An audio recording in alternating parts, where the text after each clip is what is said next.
Hello Philippines! And hello world! A new day is here along with a new trendy topic and a fresh morning to begin.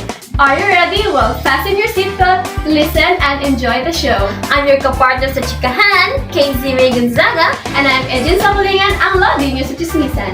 And welcome to another exciting episode of our favorite morning entertainment show, Talk and Talk. Do you know one of the famous book of Aguinaldo was all about war? Really? Oh, so we're gonna talk about war. Yes, you're right. Oh, isn't it amazing? Isn't it exciting? For today's show, let us talk about mga gunita ng Himagsikan, where we delve into the pages of history to bring you stories that have shaped our nation. Today, we have a special guest who will guide us through the story of mga gunita ng Himagsikan. Of course, we are excited to know what's all about this story, right? Of course, Mars! Today, we invited the most famous and fabulous historian and the Revolutionary Era expert. Please welcome our very own Kenny Padayagdog. A round of applause, please.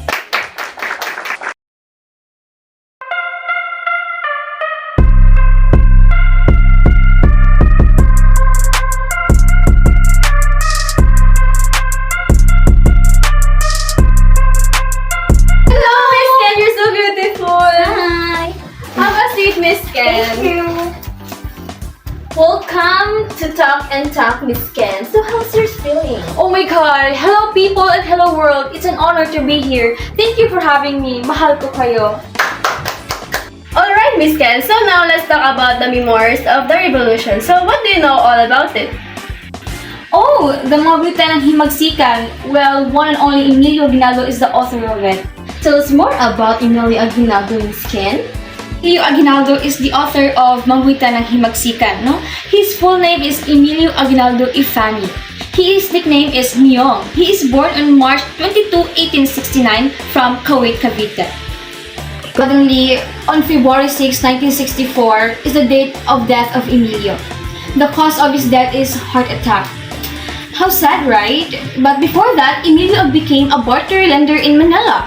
He is the first president of the Philippines.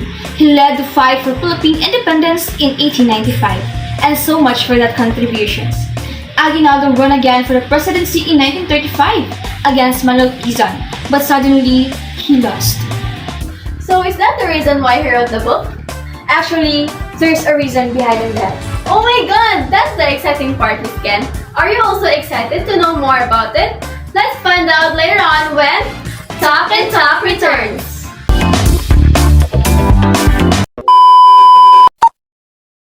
Let's beat Energy Gap. Let's champ moves like Engine, Kenny, Casey. Energy, energy, oh, energy, energy, oh. Low energy, bottom line, low focus ka, baka energy gap yan. 4 out of 5 kids have it. Energize! Start your day the champion way. I'll be energy, energy gap, be energy gap. Drink Milo every day, Milo every day. With your 3 balanced meals, be energy gap. Drink Milo every day, Milo every day.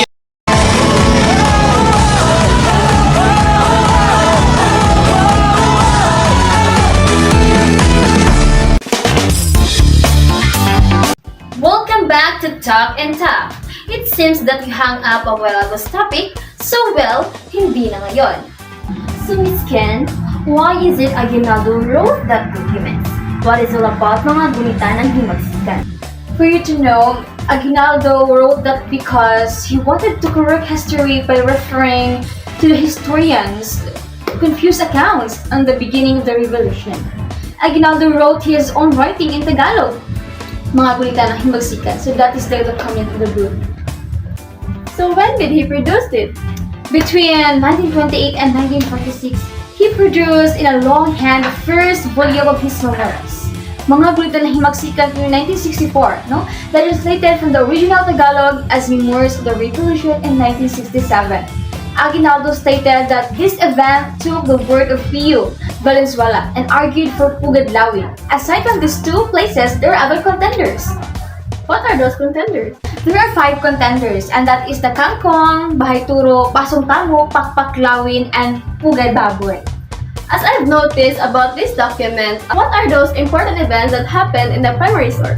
Oh, that's one of the important events. So let's start from the Battle of Imus. Let us talk what is it all about it. So, the Battle of Imus is the Spanish troops was defeated by Filipino revolutions under Aguinaldo's command in Lalawigan of Cavite. It considered the most decisive battle and significant turning point in the Philippine history. So it is the same battle as the Zapati Bridge? No! In Battle of Zapote Bridge, Aguinaldo defeated the Spanish troops under General Camilo de Puliabiaba, laying a trap for the advancing Spanish forces on the bridge, which concerned the provinces of Rizal and Cavite. The Spanish fell into the trap and were shot by Filipino rebels of the opposite bank of the Zapote River. Is it also part of Philippine Revolution? Of course it is! It happened on February 17, 1897. OMG, so much happened for the past few years. It is truly a Philippine history, guest. If you were asked, would you like to be present at that time? I think so. For me, I don't think so. Let's continue, Miss Ken. We have some notes here at the time that Bonifacio declared death. How true it is? That's interesting. So here it is. On March 24, 1897, Aguinaldo received a news that Bonifacio passed a resolution that declares their void meeting in Tejeros. It's a convention. And then later on, the Bonifacio brother was found guilty and sentenced to death. You know what, Edge? Let me more serve as a historical account of the Philippine Revolution and offering Aguinaldo's perspective on the key events, battles, and personalities involved in the fight of independence. Yes, you're right, guest. This document has a big part of Filipinos and why we need to know all about it. Do you know the untold story of Rizal? Yes, Rizal also wrote from what his life during his time, and we all know how to painful it is. Okay, so yes, no, you're right. But you know what? Just like Emilio Aguinaldo, he wanted to reveal the real scenario of life in the past years. The execution of Rizal made Filipino anger and weakened their nationalism. They realized that they need to fight to achieve their independence from Spain. So that with this memoir, we can know the sacrifices of the Filipino people on how they achieve our freedom up until today. Today is full of learnings, right? I really learned something, did we? Just like you, Kes, I'm energized and ready to conquer the world. So thank you so much, Miss Ken, for sharing all these historical lives of Emilio Aguinaldo. Thank you so much, Miss Ken. You brought us learning for the day. It's my pleasure. I am always have courage to share you all about my knowledge of what happened in the past. Thank you to be here. Thank you for having me.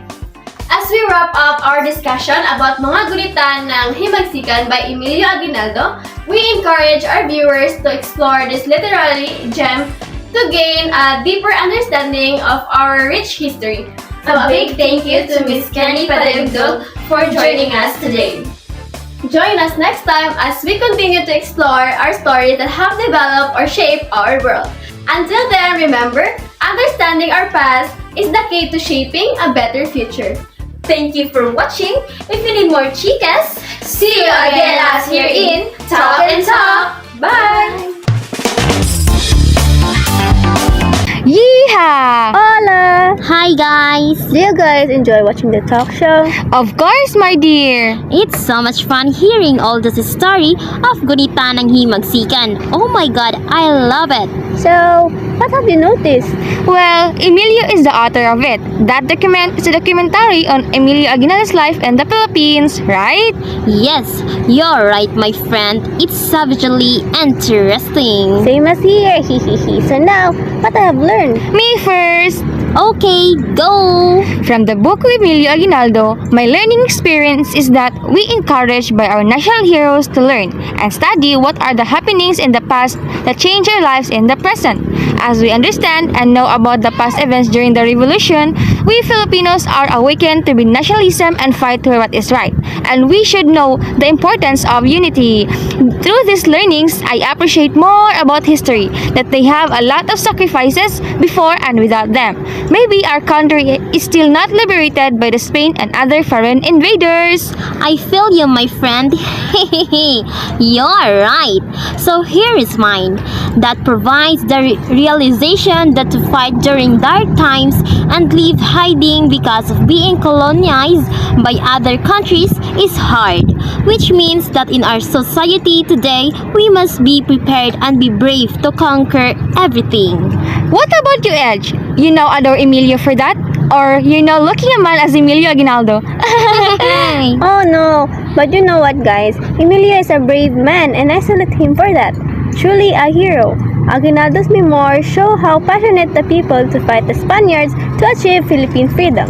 The importance of his memoir is that it serves as an eye-opener to the new generation to take good care, love, and fight for our country. Yes, that's right. I stand for it. So, what our next plan? Let's go shopping! I think I need to go home. I still have reportings, duh. Me too, nakakaloka. Shopping is life, so shopping first! And where? Sa Shopee!